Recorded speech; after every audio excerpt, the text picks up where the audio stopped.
पर औरंगजेब से जुड़ी यादें हम ताजा नहीं रखेंगे और ये देश की संप्रभुता का मामला है, देश के सम्मान का मामला है। मनोज काका बहुत देर से मुस्कुरा रहे हैं। जी, सवाल यह है कि तू इधर उधर की न बात कर, बता कि ये कारवां क्यों लूटा, और मुझे रहजनों से गिला नहीं, तेरी रहबरी का सवाल है।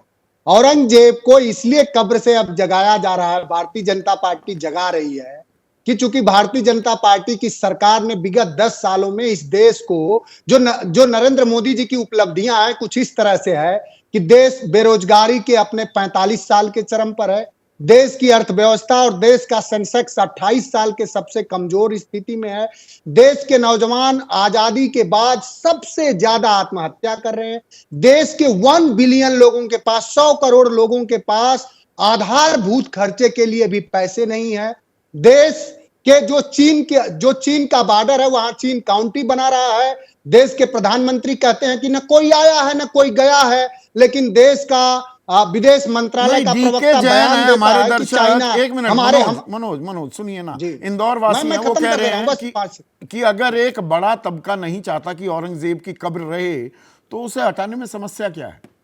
वाजिब सवाल लग रहा है। इसका तो बहुत साफ उत्तर आपने दिया कि एएसआई किसकी संस्था है, सरकार की है, सरकार चाहे हटा दे। सरकार को अगर लगता है तो सरकार के मुख्यमंत्री बेबसी भी एक तरफ दिखा रहे हैं। सवाल है कि औरंगजेब का आड़ लेकर के उत्तर प्रदेश समेत पूरे देश में, अब उत्तर प्रदेश में योगी आदित्यनाथ जी की आरक्षण व्यवस्था ऐसी है कि ओबीसी के आरक्षण में उपाध्याय, पाठक और झा का भी सिलेक्शन हो रहा है। उत्तर प्रदेश के चंदौली से लेके मेरठ से लेके बनारस तक बेटियों के साथ बर्बरता हो रही है। प्रधानमंत्री जी से ये देश और उत्तर प्रदेश जानना चाह रहा है कि आपको और उनके जो प्रवक्ता हैं, उनका जो चारण चंपना करते हैं साथी, कितना बारीकी से कहे कि अपने शासक की तो सहनी पड़ती है। अपने शासक की ही बात मान करके सावरकर साहब ने माफीनामा लिख दिया क्या? तो आप ये अगर स्वीकार करें, आपकी इस तरह की मन स्थिति है कि शासक का तो सब चीज सहना पड़ता है, वही करना चाह रहे हैं क्या नरेंद्र मोदी जी? देश में लोकतंत्र और लोकशाही खत्म करके अपना तानाशाही और शासकत्व तो चलाना चाह रहे हैं कि जो कहें वो विपक्ष। पर ये ऐसा तो नहीं है। सारा झमेला दरअसल आपकी देन है, पैदाइश तो आपकी है ना। अबू आजमी ने वो गुणगान किया होता ना, ये यहां पर घमासान मचा होता।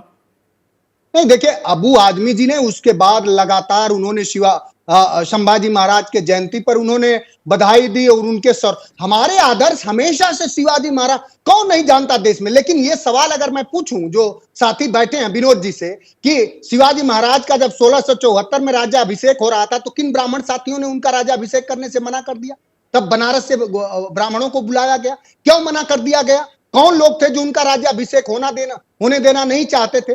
वो इस देश में सबसे ज्यादा अगर बहुजनों का, दलितों का, पिछड़ों का, आदिवासियों का अगर शोषण किया है तो सर्वोच्च जातियों ने किया है। क्या उनकी कब्रें खोद के इस देश थोड़ा विषयांतर हो रहे हैं मनोज। नरेश कुमार हमारे दर्शक हैं होशियारपुर पंजाब से, वो पूछ रहे हैं क्या औरंगजेब इतनी बड़ी शख्सियत है कि उसके सामने देश के बुनियादी मुद्दे पीछे छूट जाए?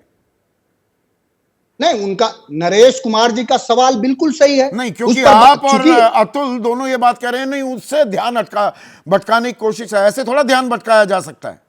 यहां ये पूछ रहे हैं वो सवाल।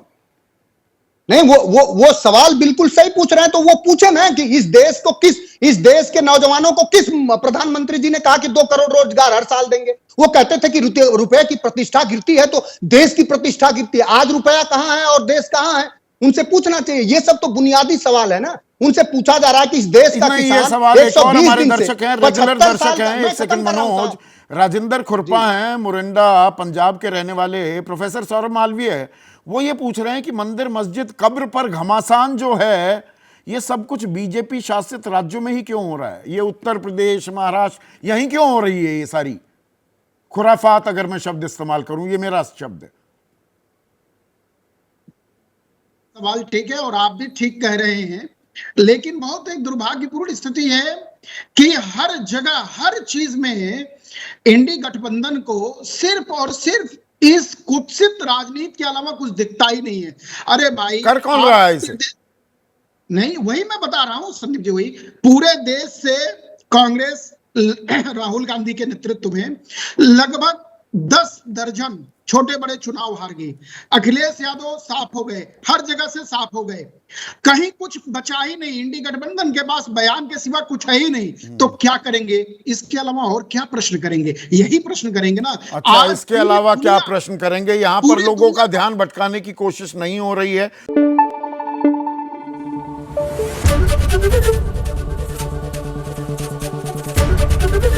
एबीपी न्यूज आपको रखे आगे।